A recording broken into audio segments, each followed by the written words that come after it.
The 6th generation of consoles had some amazing games, with Xbox releasing just under 1,000 games, and PS2 releasing over 4,000. Gamecube also joined in with just over 650 titles. Whether they're considered good or bad, here are 3 titles that have been forgotten or left behind on the 6th generation of consoles. Wrath Unleashed. Oh, LucasArts, how we miss you.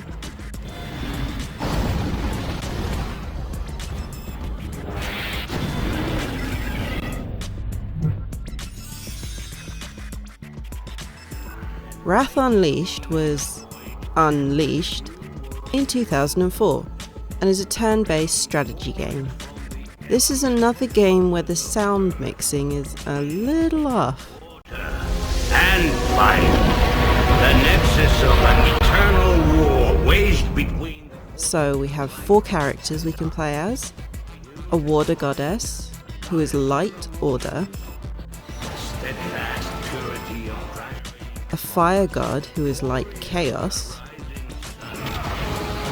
Volatile guardian of the ship. An earth god, who's dark order. And lord of stone. And a wind goddess, who is dark chaos. Leaving havoc and destruction in her wake. The only things that can change between these characters are the kind of troops they command and which element they can use in battle. The wrath of the gods to be honored. As with most early 2000s games, female characters wear the least practical outfits. Your corruption has stained this realm for far too long. Epothos will never be yours, nor will the might of Gaia.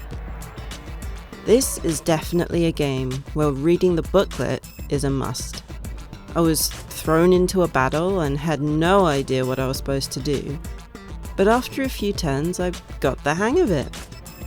It reminds me of Warhammer tabletop games, with the hexagonal spaces and one-on-one combat.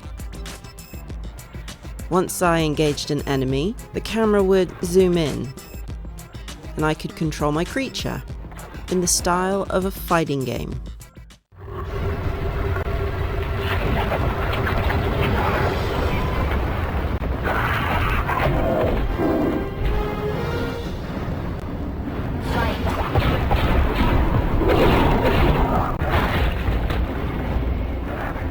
Once that battle is over, we're zoomed back out to the world map, and the next turn can begin. It's a very simple concept, and I do like the mini battles that I can actually be involved in. The character design is unique and varied enough to be interesting, and it makes me want to see what the other troops look like.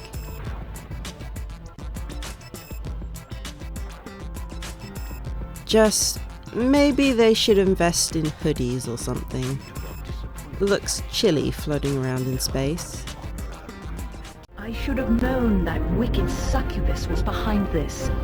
She'll pay dearly for her insolence. Aqua Aqua.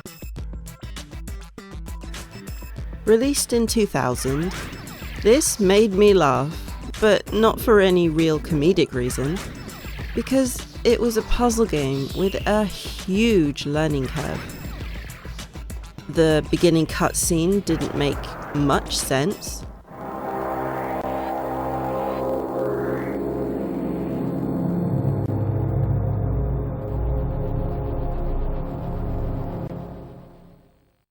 Oh, and there were so many loading screens.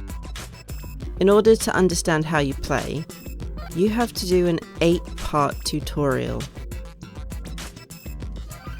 So I hit OK on the first one, and followed the instructions as best I could, with no actual guide.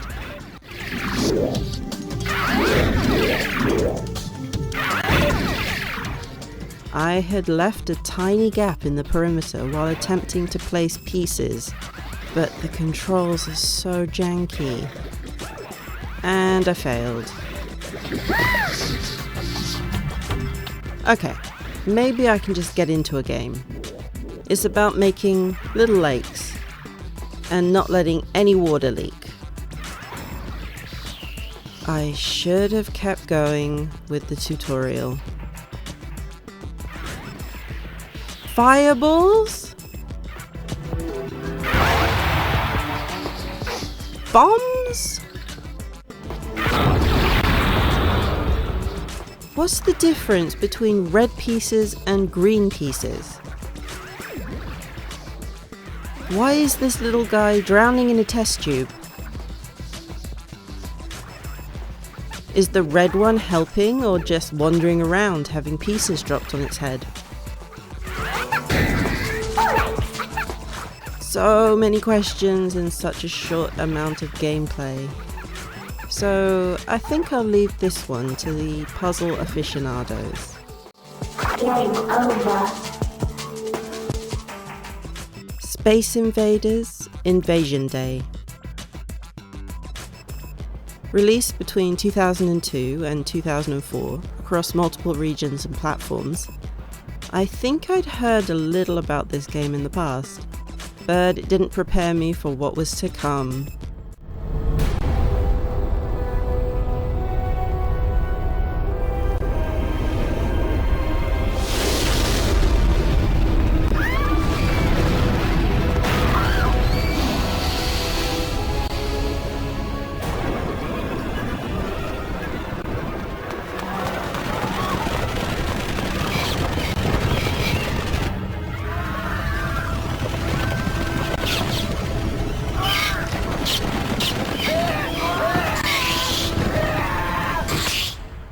Ooh, a very dramatic cutscene, with humans being overwhelmed by enemies. Almost gives me Resident Evil vibes.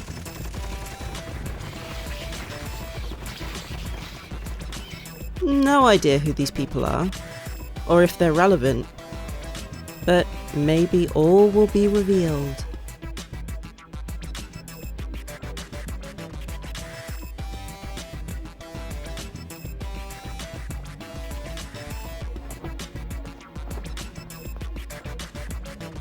Okay, so each of them have a reason for revenge, but that's all the backstory we get.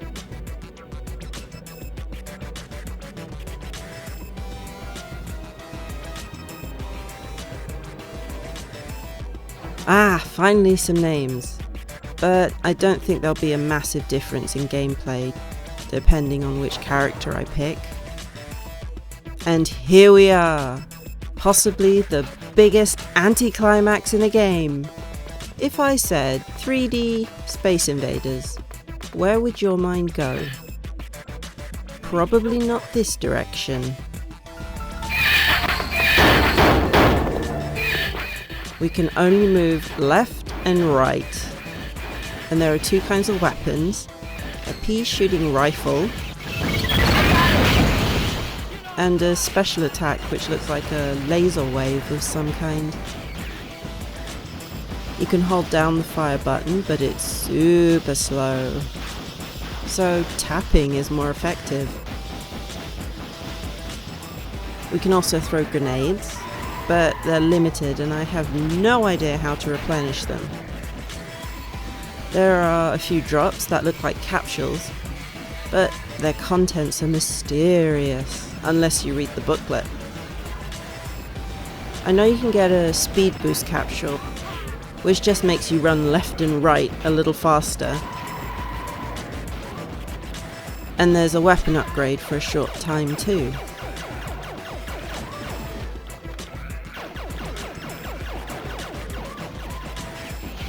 The enemies come in waves, and we get a point screen after each one.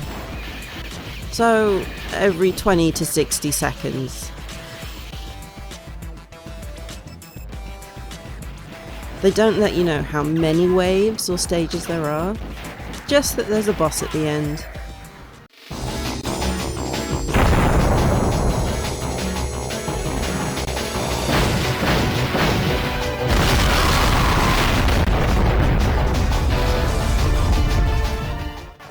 I was a little concerned about getting hit too many times, But it seems I have unlimited lives. My grenades and health are also refilled, and the enemies don't seem to respawn or return to full health. So it seems that a game over only appears once the continue clock runs out.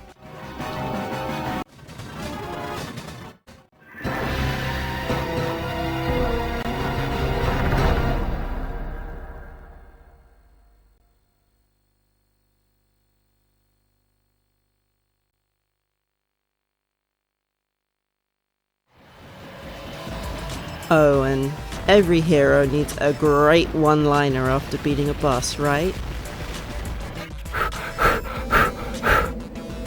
Serves you right.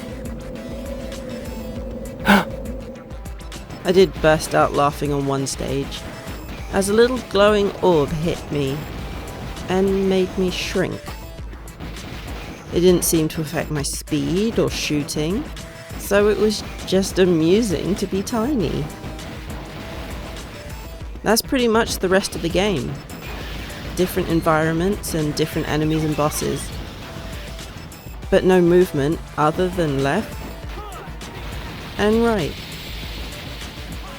There may be subtle differences between the characters, but after getting thumb cramps, I thought maybe it would be better to put the controller down.